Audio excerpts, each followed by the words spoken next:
Crime ನಡೆದಿರೋ ಜಾಗದಲ್ಲಿ ಇದ್ದ ಎಲ್ಲ ಎವಿಡೆನ್ಸ್ನು ಕಲೆಕ್ಟ್ ಮಾಡ್ಕೊಂಡಿದ್ದೀನಿ ಮೇಡಮ್. CCTV ಫೂಟೇಜ್ ಎಲ್ಲ ಬಂದಿದೆ.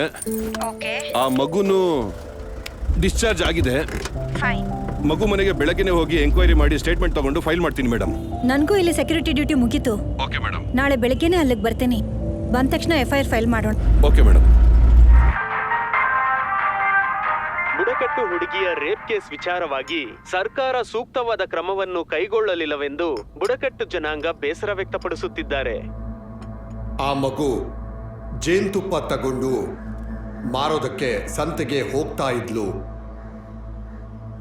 ಆಗ ಎಲ್ಲಿಂದಲೋ ಬಂದ 3 ಕಾಮ ಪಿಶಾಚಿಗಳು ಅವಳನ್ನ ಹಿಡಿದು ಕಚ್ಚಿ ಎಳೆದಾಡಿ ತಿಂದು ಮುಗಿಸಿ ಉಳಿದದ್ದನ್ನು ಬಿಸಾಕಿ ಹೊರಟೋದ್ರು.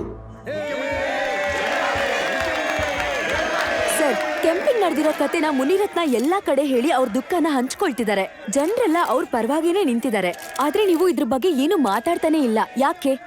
ಅವ್ರು ಹೇಳಿದೆಲ್ಲ ಕತೆ ಅಂತ ನೀವೇ ಹೇಳ್ತಿದ್ದೀರಾ? ಅವರು ವೇದಿಕೆ ಮೇಲೆ ಈ ರೀತಿ ಕತೆ ಹೇಳೋದ್ ಬಿಟ್ಟು ಅವರು ಒಳ್ಳೆ ಸಿನಿಮಾ ಮಾಡಬಹುದು.